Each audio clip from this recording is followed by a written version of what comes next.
नमो अरिहंताणं नमो सिद्धाणं नमो आयर्याणं नमो वज्रायाणं नमो लोय सौवसाहूणं।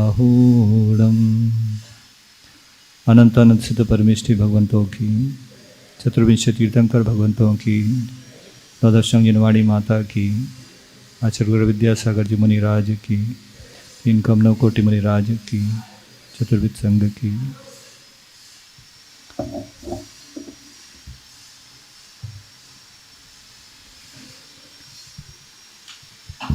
आज का दिवस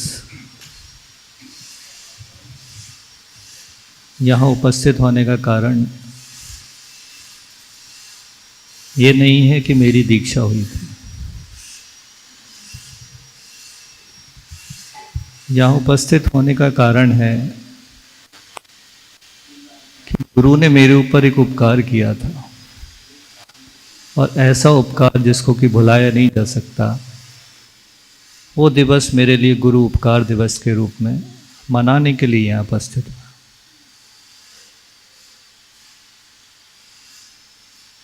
मैं क्या था पहले,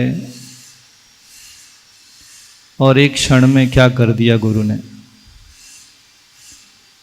उनने सिर पर हाथ रखा और लोगों ने जय जयकार करना शुरू कर दिया। ऐसा क्या था उनके हाथ में जो उनने सिर पर रखते ही मुझे किंकर से,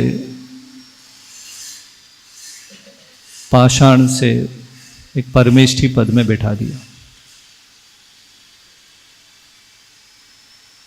मुझे याद है वो दिन 16 अक्टूबर 2014 कार्तिक कृष्ण अष्टमी का दिन था।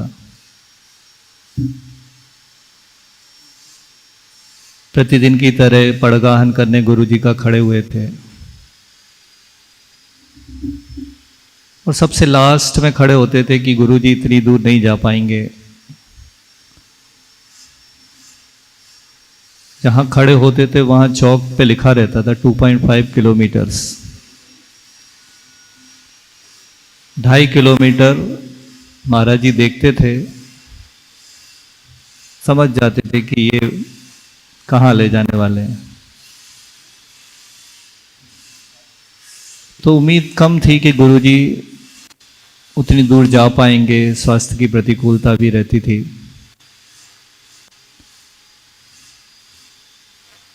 तो सुना कि गुरुजी उस तरफ आ रहे हैं, सोचा चलो नमोस्तु करेंगे, गुरुजी के दर्शन होंगे, गुरुजी के एक बार अपन को देख भी लेंगे कि हम कहाँ खड़े रहते हैं। फिर लोगों ने बोला कि नहीं, गुरुजी का पड़गान ही नहीं हुआ। अरे,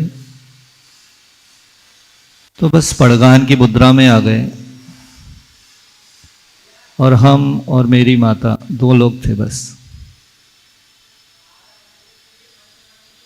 आचार्य को बोला नमोस्तु नमोस्तु अत्र तिष्ठ, और आचार्य बड़े मुस्कुराते हुए आके खड़े हो गए।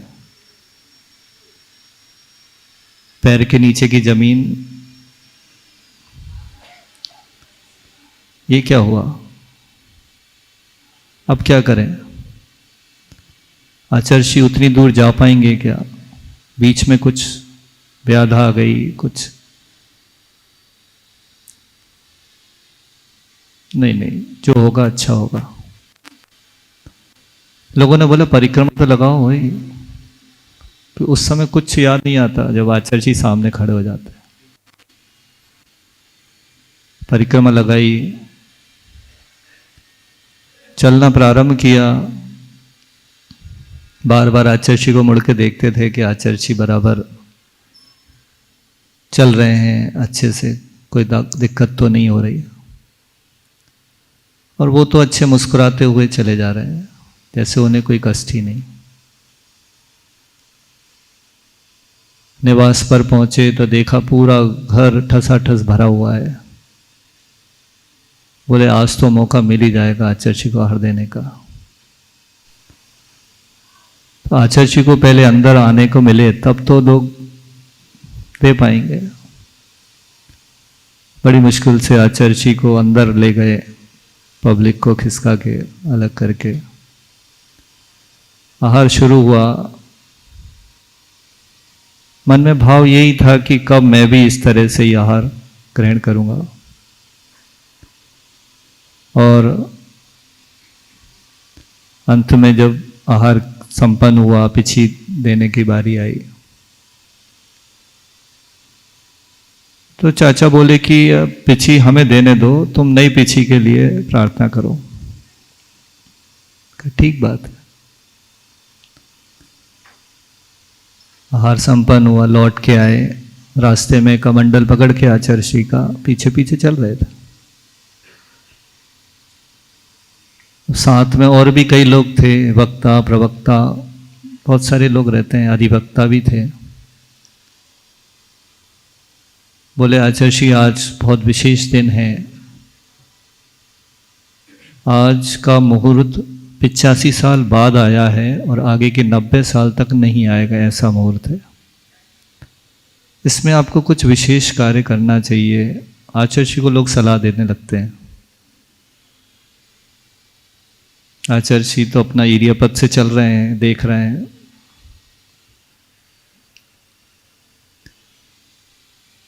बोले आज 4 मुहूर्तों के एक साथ पढ़ना हो रहा है।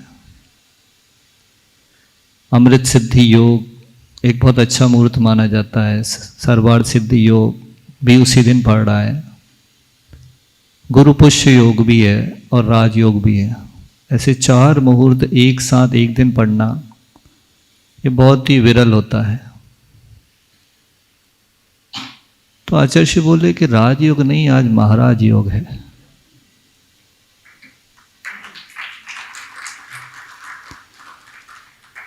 लेकिन आचार्य जी का भाव कोई नहीं समझ पाया कि कैसे महाराज योग है।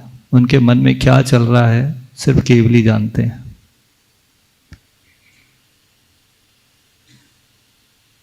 हमने भी कहा कि हाँ, उस साइड के लोगों को महाराज का योग नहीं मिल रहा था, आपका आगमन हुआ तो सभी को महाराज का योग मिला, आहारदान का योग मिला। फिर चलते चलते हमने बोला शिष्या डुग्गह कुशले धम्मा एरिए सदा बंदे। आचार्य श्री से कहा हमने कि आप शिष्यों पे अनुग्रह करने में बहुत कुशल हैं। कब किस शिष्य का अनुग्रह करना है आप बहुत अच्छी तरह जानते हैं। तो आचार्य श्री बोले नहीं, आज तो महाराज योग ही है। फिर नहीं समझ में आया क्या उनका तात्पर्य है।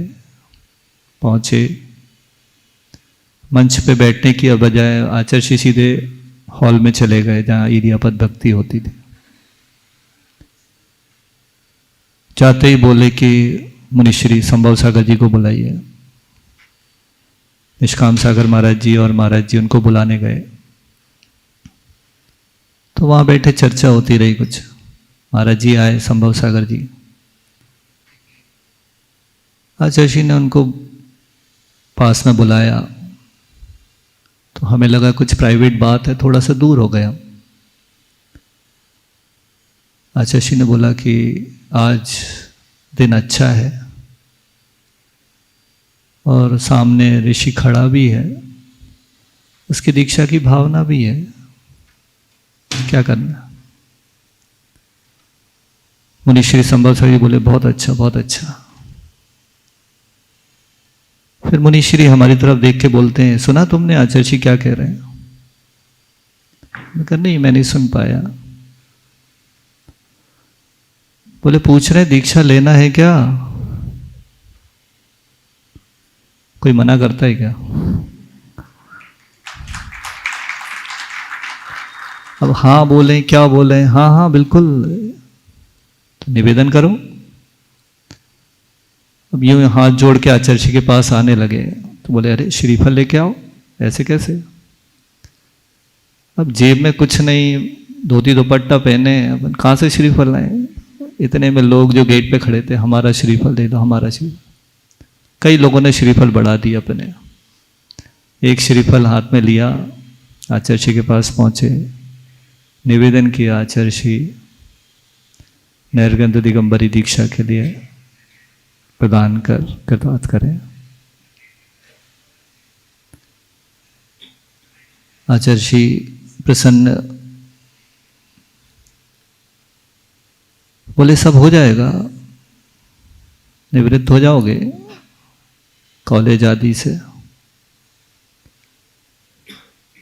उस समय कॉलेज में पढ़ाने के लिए जाया करते थे, तो 11 बजे एग्जाम में ड्यूटी थी।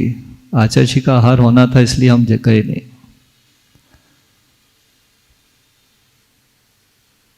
तो आचार्य जी ने पूछा कि कोई दिक्कत तो नहीं है? नहीं, कुछ नहीं। बोले ठीक है, फिर 2 बजे तक फ्री होके आ जाओ। पिताजी बैठे थे, आचार्य जी ने उनकी तरफ देखा और पूछा, क्यों दीक्षा दे दें इसको?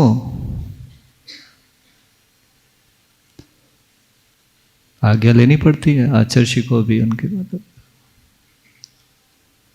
तो उनका जो जवाब था वो लाजवाब था। लेकिन हमें ये डर था कि कहीं उनने मना कर दिया तो मेरा क्या होगा। एक बार ऐसा हो चुका था पहले, उनने कहा एमटेक की डिजर्टेशन नहीं कर रहा है ये, इसलिए अभी इसको व्रत मत दो। तो आचार्य जी ने उस समय बोला था अमरकंटक में कि नहीं ये कर लेगा, अभी व्रत तो ले लेने दो इसको।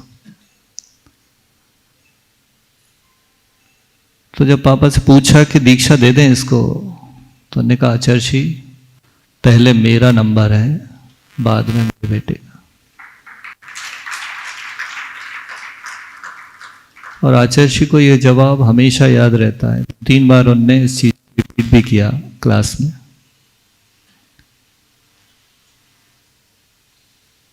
तो आचार्य जी बोले कि नहीं अभी इसको दे देता हूं, आपकी भावना बहुत अच्छी है, भावना बना के रखो। फिर जब जाने लगे तो आचार्य जी पूछते हैं धीरे से, क्यों सुबह से कुछ खाया तो नहीं है? सुबह से कुछ खाया पिया तो नहीं? हमने कहा नहीं, अष्टमी है आज, आपसे कल ही उपवास लिया था, अष्टमी चतुर्दशी उपवास करते। अरे बहुत अच्छा। आचार्य जी बोलते हैं सारे योग बराबर मिल रहे हैं, अच्छा पुण्य। जाओ 2 बजे तक सब तैयार होके वापस मंच पे पहुंचो। वहां से निकले, अब यही समझ में नहीं आई क्या करें सबसे पहले। अब लोग बधाई दे रहे हैं, बधाई हो आचार्य जी का आहार हो गया, ऐसा वैसा। हमने कहा, एक व्यक्ति से कहा, हमने कहा चलना अभी कोर्ट चलिए आप। क्यों कोर्ट? चलिए तो बताते हैं। रास्ते में उनको समझाया कि ऐसे ऐसा कुछ हो सकता है। अरे वाह बहुत अच्छा। तो कोर्ट में वकील से बात किया कि पावर ऑफ अटर्नी साइन करना है, जो भी हमारे नाम पे है वो सब दूसरे के नाम पे ट्रांसफ़र। तो वकील ने बात किया, बोले ऐसा तो हमने कहीं देखा नहीं है, जीते जी कोई पावर ऑफ अटर्नी साइन करवा रहा, और बड़े वकीलों से बात करना पड़ेगी। तो 4-5 बड़े वकीलों ने मिलकर मीटिंग करके फिर तय किया कि ठीक है, आपके नाम पे कोई चल संपत्ति या अचल संपत्ति क्या क्या है? तो बोले अचल संपत्ति कोई नहीं है। बोले ठीक है, फिर हो जाएगा आपका। अकाउंट्स हैं तो अकाउंट नंबर दे दिए, सब दे दिए, स्टाम्प पेड साइन हो गया। इतने में सब तरफ से खबर आने लगी, क्या सुन रहे हैं क्या सुन रहे हैं, क्योंकि उस समय शायद पारस चैनल वालों ने टीवी पे वो एक लाइन नीचे चलने लगी, ऋषि भैया की दीक्षा। उसी समय एक विनोद भैया जी थे लमेटा वाले, वो 15-18 साल से पदयात्री थे, वो भी उसी समय आए हुए थे तो उनने सुना तो वो भी गए आचार्य जी के पास, मेरी भी दीक्षा हो जाए, आचार्य जी बहुत अच्छा है। और 2013 में रामटेक में वो आए थे, बहुत मैंने निवेदन किया, लेकिन आचार्य जी ने बोला अभी नहीं, अगली बार देखेंगे। तो आचार्य जी को याद आया कि हमने इनको बोला था अगली बार देखेंगे, तो अगली बार अब देना तो होगी। ऐसे ही बासोदा के एक संजय LIC, उनका भी आचार्य जी को डाउट था कि इनको स्टोन की प्रॉब्लम है, इसलिए दीक्षा उनका कैंसिल हो गया था 2013 की। तो उनको भी बाद में बोला कि हम नेक्स्ट टाइम देखेंगे। तो ऐसे 3 लोगों की दीक्षा बाद में फाइनल हुई।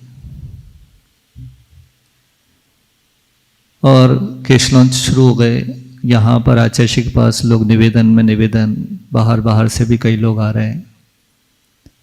आचार्य जी सामायिक में बैठ गए और गेट पे ही 2 ब्रह्मचारी और भी बैठ गए, जिनका नाम था मनीष सिहोरा वाले और एक पिंकेश। 1:30 बजे आचार्य जी सामायिक से उठे, उन्होंने देखा ये 2 ब्रह्मचारी क्यों बैठे यहाँ, ऐसा ऐसा सब बताया उनको। ठीक है, आचार्य जी ने कहा कि विदिशा में शीतलनाथ भगवान के 4 कल्याणक हुए हैं, इसलिए 4 दीक्षा देना उचित होगा। तो एक और इनको ले जाओ, मनीष सिहोरा वाले। तो उस समय हमारा केश लॉन्च कंप्लीट होने वाला था। हमने कहा 1:30 बजे फिर आ रहे हैं केश लॉन्च के लिए, मतलब डिले हो जाएगा टाइम। बोले नहीं, 15 मिनट में उनका जो केश लॉन्च हुआ है वो तो न भूतो न भविष्यति। तो इस तरह से फिर वो सब बिनौली मेहंदी जो भी होती है सब प्रक्रिया होने के बाद घोड़े पे बिठा के वहीं शीतल धाम में परिक्रमा होके,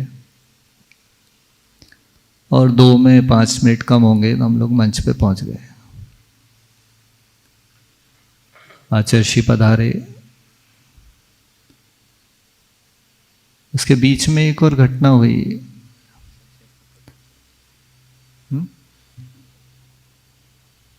कॉलेज के डायरेक्टर आए हैं, ऐसी खबर आई। तो मन में यही था कि कहीं कुछ नोड्यूल्स या कुछ रेजिग्नेशन में प्रॉब्लम तो नहीं हो गई। मिले तो एकदम पैरों को छूने लगे। सर आप ये क्या कर रहे हैं? बोले अब सर नहीं, अब आप महाराज हैं और मैं। तो इस तरह से फिर ये दीक्षा का कार्यक्रम आचार्य जी के हाथों से संपन्न हुआ। 4 मुनि दीक्षा हुई और आचार्य जी ने जब नामकरण किया तब यही कहा कि भगवान शीतलनाथ के 4 कल्याणक हुए यहाँ पे, और इनका भी गर्भ जन्म और दीक्षा भी यही होगा, तो 3 तो यहाँ होंगे। तो इस तरह से आचार्य जी ने शीतलनाथ भगवान के नाम पर नामकरण किया। वो पवित्र भूमि में जन्म लेने का सौभाग्य मुझे ऐसा मिला कि मुझे भी वो अवसर मिले कि उनकी तरह मुझे भी केवल ज्ञान की प्राप्ति हो। इतना कहकर अपनी बात को विराम देता हूँ। अहिंसा परमो धर्म की। बोले परम पूज्य शीतल सागर जी महाराज की।